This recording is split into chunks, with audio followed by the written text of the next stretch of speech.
Hey everyone, it's Jimmy Grappone here with Rinehart Realty, and I just want to go over the North Carolina offer to purchase and contract.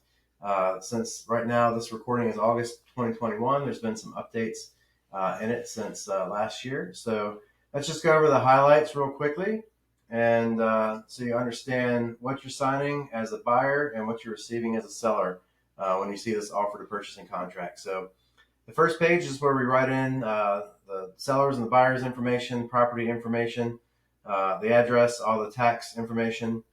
The buyer will write in their offer purchase price along with the due diligence fee and earnest money deposit. And then the total still owed goes down here at the bottom.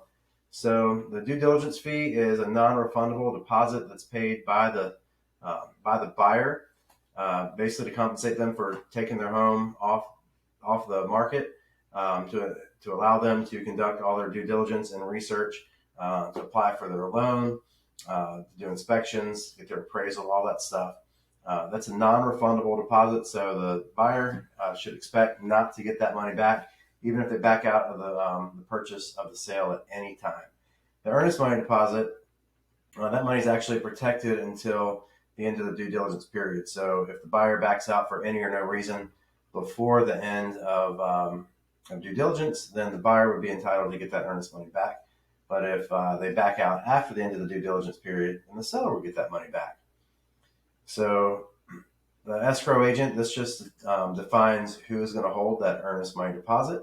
So at Rinehart, we hold the escrow checks in the firm. Lots of firms don't. So in that case, attorneys' offices generally will be the escrow agent. The due diligence period. So we write in when the due diligence period is going to end. So just to use round numbers, let's say you want to purchase the home in 30 days, and we do a 25-day due diligence period. So we would write in the date for due diligence 25 days out, and then for settlement, we would write that in at 30 days out. So this explains due diligence fee a little bit more too. It's a negotiated fee, if any, paid by the buyer to the seller, allowing them to terminate for any or no reason during the due diligence period. The earnest money and due diligence fee, again, they go towards your down payment as the purchaser. So scrolling on down, fixtures and exclusions. Anytime you see any of these notes or warnings, these are things to review as well. We're just going to hit the highlights here, though. Mainly the things that are going to be entered in and negotiated. So fixtures and exclusions. So warning, the party should not assume that any item will or won't be included in the sale. So you want to write in anything that's going to stay as the buyer. So specified items, this has been updated to include smart items, traditional and smart versions. So it is 2021. We have smart devices in our house. So those things are considered to convey. A lot of them are. So anyway, this is the list of all the items that would automatically convey. As the seller, you're also required to unpair, delete any data from any devices that are going to stay with the house. If there's any items that the seller leases or doesn't own, such as fuel tanks, antennas, satellite dishes, etc., that should be written in right here. Other items that don't convey, that could be personal. That could be an item that's on this list right here, such as a mirror attached to the wall that's been in the family for generations, and the seller wants to keep it. They just need to disclose that. Also, a fan or chandelier or something like that, that would have to be written in here to convey to everyone that item is not going with the house. Personal property. This is where you write in a personal property that's going to go with the sale. Typically speaking, refrigerators, washers, and dryers are the main things that you're going to write in right here. If you're asking for anything else, just check with your lender to make sure that they'll allow that to be part of the contract. The buyer's due diligence process. Buyers strongly encouraged to conduct due diligence during the due diligence period. And if they're not satisfied with the results of their due diligence, they should terminate the contract prior to the expiration of the due diligence period, unless they can obtain a written extension from the seller, and the seller is not obligated to grant an extension. The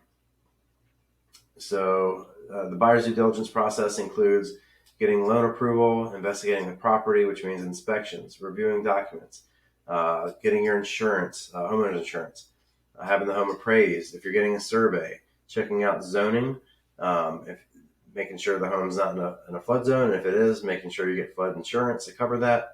Utilities and access, streets and roads, special assessments, and fuel tanks.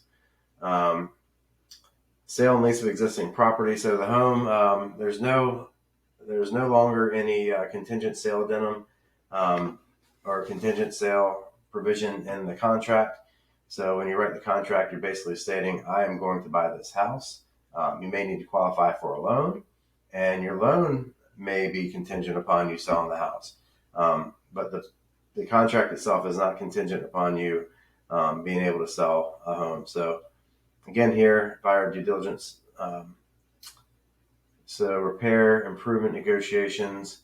So the property is being sold in its current condition. States it right here in the contract. So nobody is required to do any repairs or pay any credits, but the seller understands that as a buyer, you have the right to conduct inspections, and you may request repairs and have those negotiated as well. Any of those repair negotiations, whether it's specific repairs or even compensation credit in lieu of repairs, needs to be negotiated up front it needs to be negotiated during the due diligence period. Buyer representation. So this is where you'll disclose whether you're paying cash or if you're getting a loan. If you're getting a loan, the details and the types of the loan, whether or not you have to sell a property in order to qualify for that new loan, and is your property under contract or is it not under contract? And if it's not, have you already listed it? Is it going to be listed, or are you trying to sell it as a for sale by owner? Here's a couple of disclosures as well. Oh, and also the buyer is stating that, to the best of their knowledge, there's no other circumstances or conditions that would keep them from being able to buy the house other than possibly having to sell their own. The disclosure statement. So this talks about the condition of the home, and if there's any HOA information, that's all disclosed in here too. So the seller fills this out. The buyer has a chance to review it, and then both parties would sign off on that. Mineral oil and gas rights. That's where the seller discloses whether or not they've sold any of the mineral oil or gas rights to their property, and if they know of anyone who ever has in the past. Let's see, buyer obligations. So if there are special assessments, you're going to take title subject to all special assessments that might be approved following your settlement. This is your closing costs, so appraisal, title search, title insurance, attorney fees, recording the deed, etc. Sellers representing that they've owned the property for at least a year, have not owned the property for a year, or if they're not the owners of the property, that's disclosed on the contract. If the home was built prior to 78, there's a lead-based paint addendum that gets attached there. Information about owners association and dues.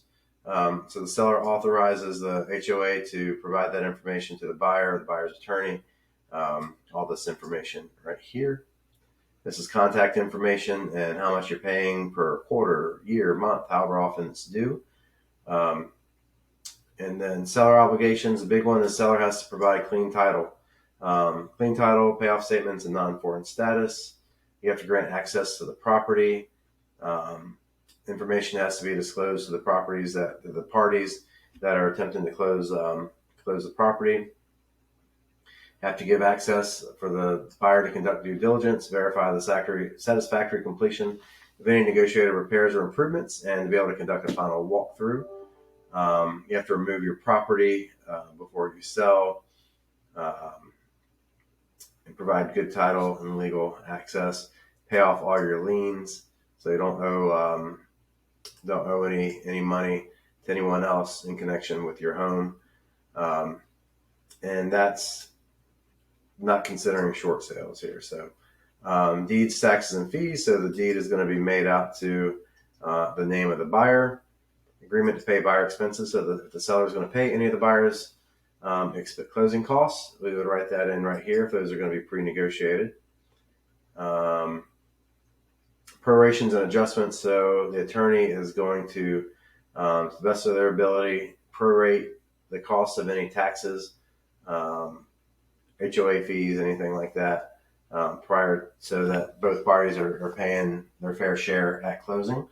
Home warranty. So if the purchaser wants to request a home warranty, you'd make that request right here. And then this provides the details of that. Let's see, risk or loss, condition of the property. So the seller needs to maintain homeowner's insurance throughout the time that the house is on the market, all the way until it closes. Delay in settlement and closing. So if either party is delaying for any reason, the other party's trying to close, they're trying to close as well, but they can't close on time. There's a 7-day grace period built into it. If it's going to be longer than 7 days, that's when you're going to want to try to negotiate an extension on the closing date. So possession of the property means all keys, codes, garage door openers, etc., are transferred over.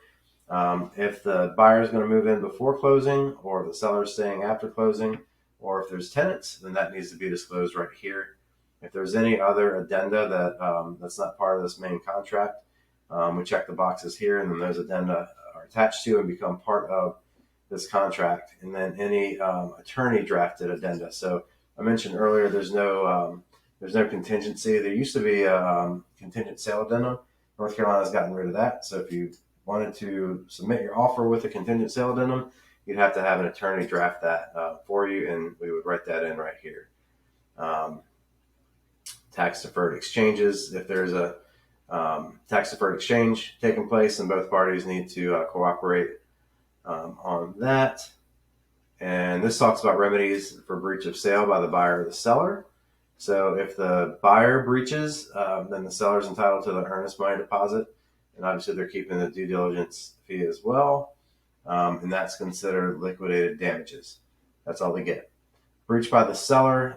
If the buyer elects to terminate the contract as a result of the breach by the seller, then the buyer is entitled to the return of the earnest money deposit and the due diligence fee, and any costs associated with due diligence, such as inspections, appraisals, surveys, any of that stuff.